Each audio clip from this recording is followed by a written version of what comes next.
The current danger was anticipated a century ago. Carl Jung's most overwhelming discovery is that it is the key to surviving the modern world. It didn't concern mental illness. It was on individuals gifted with acute, relentless insight, those who register crucial details invisible to the majority, and the terrible consequence this clarity has on their lives. Throughout his clinical work, Jung meticulously chronicled the struggles of patients exhibiting what he termed differentiated perception. Their minds functioned like finely tuned instruments, effortlessly registering subtle shifts in nonverbal cues, sensing submerged emotional currents, and grasping underlying psychological dynamics. They possessed an inherent capacity to pierce social facades and detect falsehoods, making them acutely aware of the unacknowledged tension and emotional baggage filling any space. The genuine threat, according to Jung, was that this group invariably found themselves ostracized, perpetually depleted, and incapable of sustaining typical social connections. Their plight was not rooted in instability or pathology. It was the result of a crushing psychological burden imposed by their unrelenting sight, a burden the collective could neither see nor appreciate. In the looming shadow of 2026, this gift has become far more destructive. Why?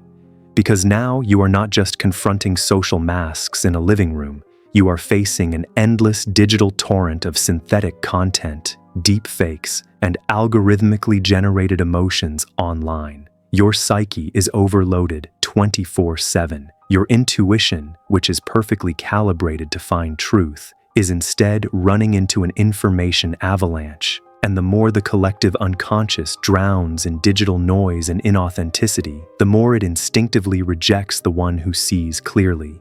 You might feel like you're going crazy because you see the cracks in the foundation of society while everyone else is happily busy wallpapering over them. Jung knew exactly why this happens, and he believed that in 2026, you will become either the first casualty or the only path to salvation for those seeking a way out of the world of illusion. Today, I'll show you how Jung's most dangerous discovery works and why he believed this rare ability either destroys you or transforms you into something extraordinary, a conscious pioneer desperately needed for the evolution of human awareness.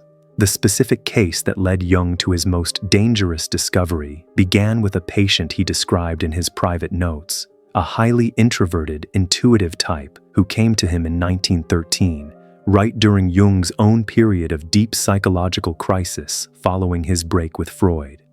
This woman, representing what Jung would later categorize as the rarest personality type, possessed what might be termed psychological transparency.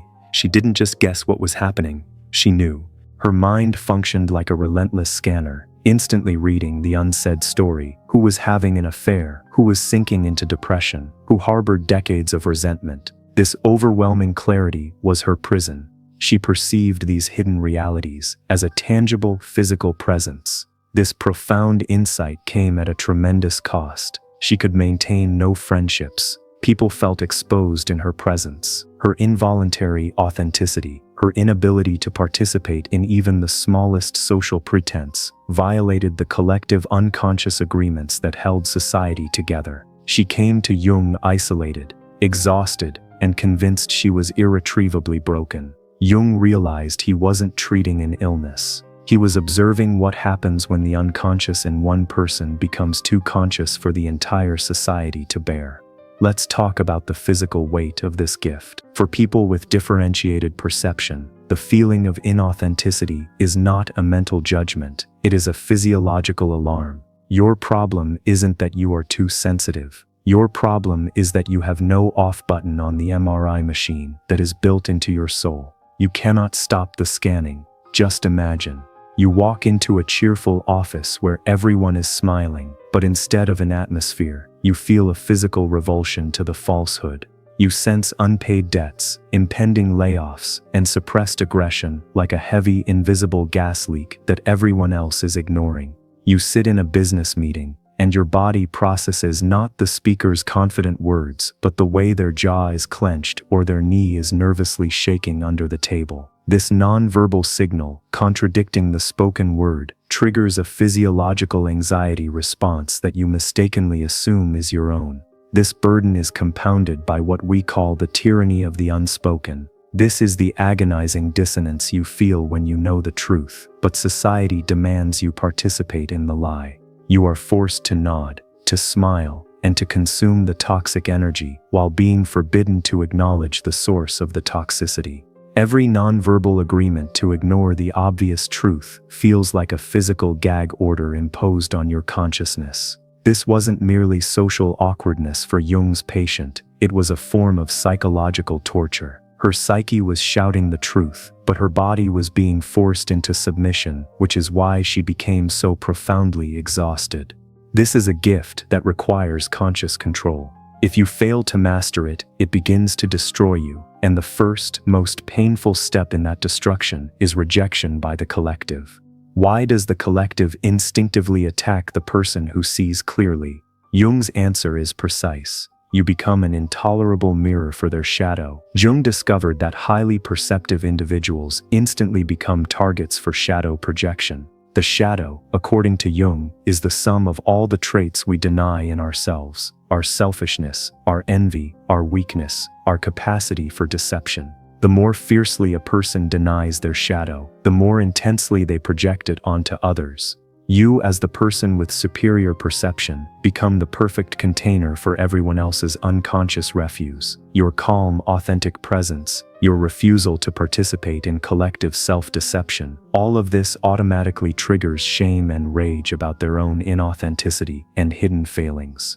You become the accidental conscience provocateur. You do nothing to start a conflict. You simply exist, and your clarity reminds others of what they fear to be. And the unconscious mind has only one choice: attack the mirror, not the person looking into it.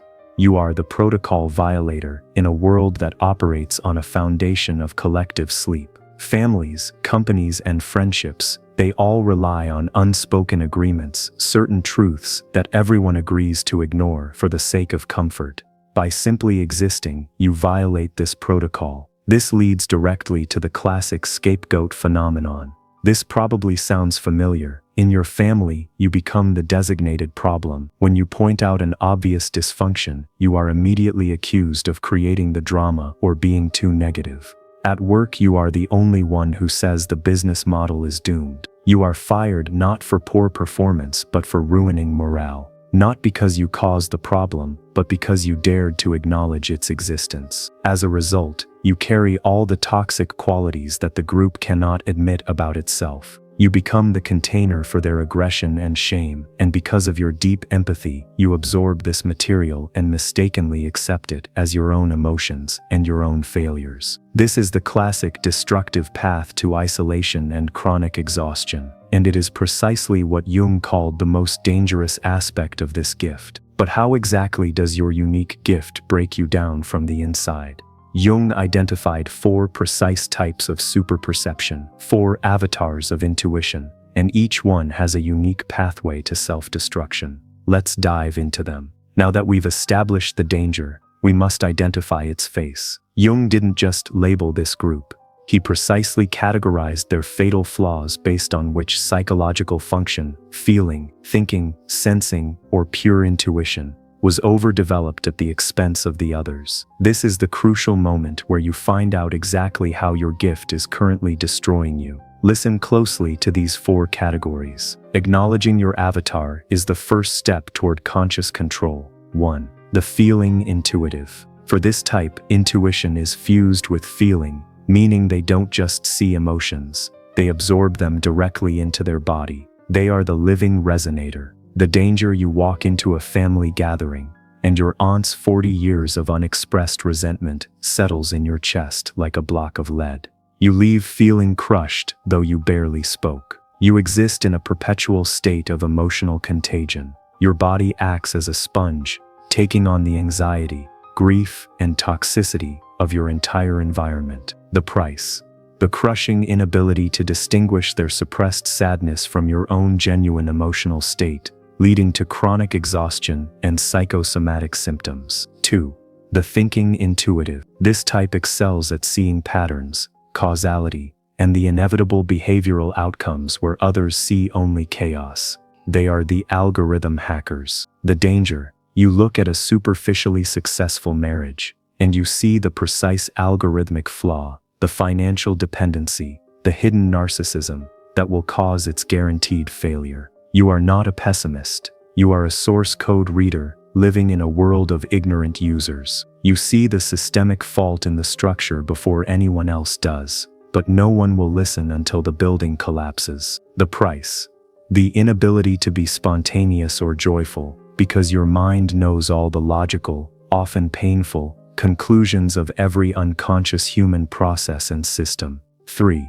The sensation intuitive. This type perceives the physical and micro manifestations of psychological states in others. They operate at an inhuman fidelity of detail. They are the soul meteorologist. The danger: you don't just listen to someone's words, you feel the micro spasms in their cheek before they utter a lie. You can sense the onset of physical illness in a colleague's body before they feel symptoms. You are constantly overstimulated because the world is too loud, too bright, too dense for your nervous system. The price: you are a universal early warning system with no filter. You confuse your environmental overstimulation with personal fear, often leading to chronic anxiety and sensory burnout. 4. The pure intuitive. This is often the rarest type. They see the final outcome, or the correct next step, but struggle desperately to organize or articulate their perception coherently to others. They are the quantum seers. The danger: you know the solution to a massive problem, or the precise direction a project should take, but you cannot provide a single logical step-by-step argument for it. The information arrives as a whole, immediate truth, not as a process. The price: being perpetually labeled as insane, impractical, or unreliable, because your language is the raw, unmediated language of the collective unconscious, untranslated for the conscious world. You live in a state of permanent overload, receiving massive data without the structure to process it. Which of these descriptions doesn't just fit you but causes a physical jolt of recognition? Write it down and share your type in the comments below. You may find people here who are truly capable of understanding you. Now that you know your type, we must address the critical issue: the 3 profound traps, amplified by the pressures of 2026. These are the ways your power may turn against you. Threat 1. The annihilation trap, identity dissolution. This is Jung's gravest warning, stemming from participation mystique, the primitive urge to merge with the collective. For you, the danger is the complete absorption of external unconscious material, causing you to lose contact with your own core self. Why is this particularly dangerous in 2026? You are constantly ingesting the tidal wave of panic, anxiety, and collective aggression pouring out of news feeds, comment sections, and social media. You become so fused with the digital collective that your true I dissolves into the noise. Jung called this psychological annihilation. You become a ghost, carrying the emotional weight of millions. Threat 2. The isolation trap, ego inflation. Your superior vision can easily become the source of your greatest downfall, the risk of spiritual arrogance. In 2026, it will be especially easy to become the island of awareness, feeling separated, intellectually superior, and resentful of the sleeping herd. Jung warned explicitly against ego inflation. If you begin to despise those whose illusions you see through, you are not a wise guide. You become an arrogant tyrant. This isolation is dangerous because it cuts you off from the very humanity you are meant to serve and leaves you trapped in a cycle of judging and being judged. Your gift becomes a weapon that ensures you will always be alone. Threat 3. The avoidance trap, digital anesthesia. The pain of seeing truth in a world built on lies is intolerable. The natural response is to shut it down. The most popular solution in 2026 is dopamine anesthesia, the impulse to numb the agony of clarity through compulsive doomscrolling, binge-watching synthetic content, excessive gaming, or self-medication. You are essentially turning your inner scanner off, allowing the external world to dictate your inner state. You risk becoming the radioactive reactor, a highly potent psychological entity melting down from the inside. unwilling to let the energy of its perception flow outwards. You substitute vision for escapism, turning your gift into a toxic, locked-up power source that damages only you. The shift is clear. The goal is not to stop seeing. The goal is to integrate what you see. We must discuss the protocol of individuation. The goal is not to stop seeing. The goal is to integrate what you see so that it empowers you, rather than paralyzing you. You must stop being a sponge and start becoming a filter. Jung's answer to this crisis is the journey of individuation. This process is not about becoming a saint. It's about becoming whole, and it requires 3 crucial phases for the highly perceptive individual. Phase 1. Acknowledgement and differentiation. The airlock technique. The challenge. The first destructive step is believing that all the negative feelings you absorb are yours. The solution. You must build a psychological airlock, a conscious space between yourself and the external world.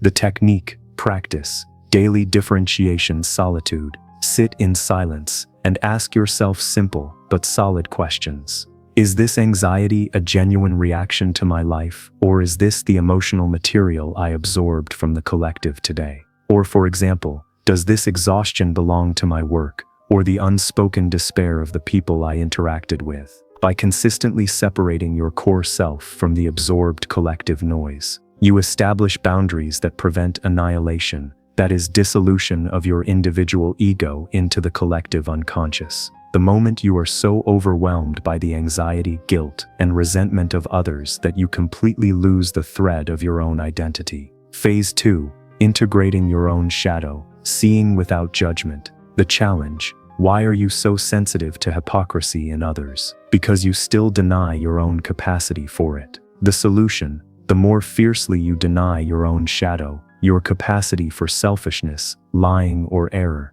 the more intensely you are tormented by seeing these flaws in others. Your superior vision becomes a source of moral torture. The key. You must achieve conscious humility. Look inward. Acknowledge the darker parts of your own potential. This act doesn't make you worse, it makes you whole. Once you accept that you contain all the human qualities you see in others, you can look upon the world not with condemnation, but with compassion and strategic clarity. This destroys the isolation trap. Phase 3. Conscious participation. The principle of the container. The challenge. How do you serve as a pioneer of consciousness without self-destructing? The solution. You must develop psychological containers. This is the ability to temporarily hold and process another person's or the collective's heavy unconscious material, while firmly remembering that it is not yours to keep. Stop being a leaky bucket where the toxicity flows in and overwhelms you.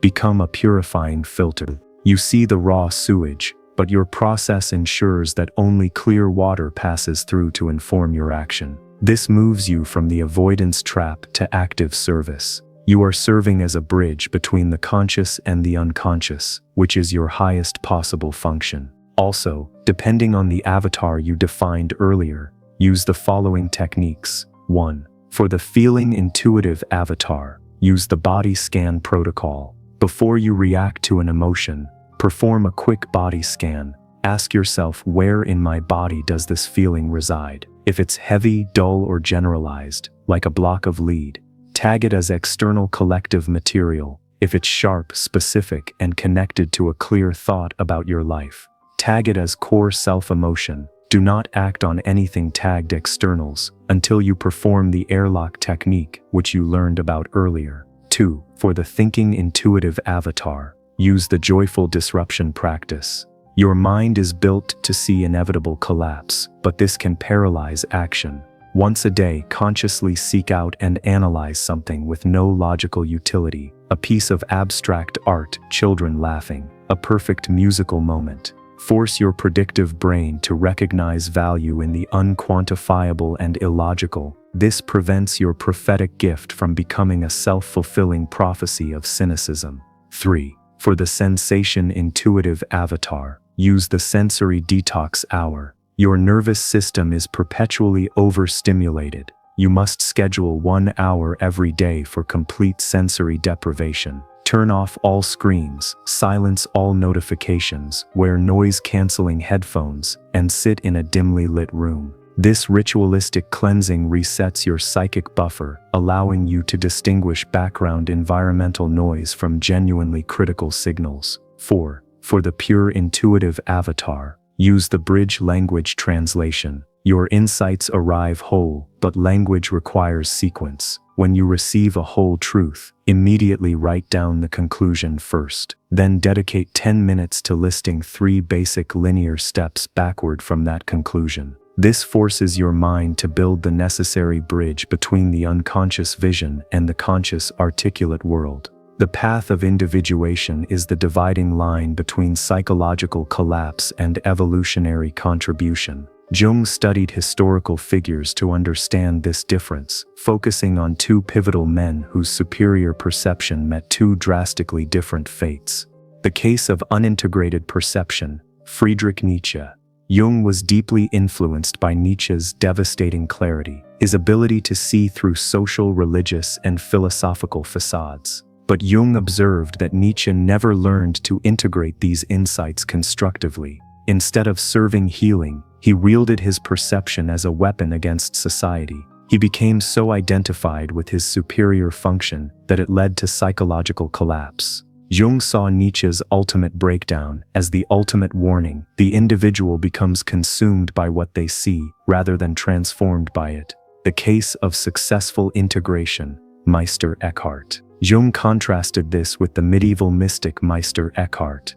Eckhart possessed the same mystical intuition, the ability to perceive spiritual realities that others could not. But Eckhart channeled his insights into compassionate service.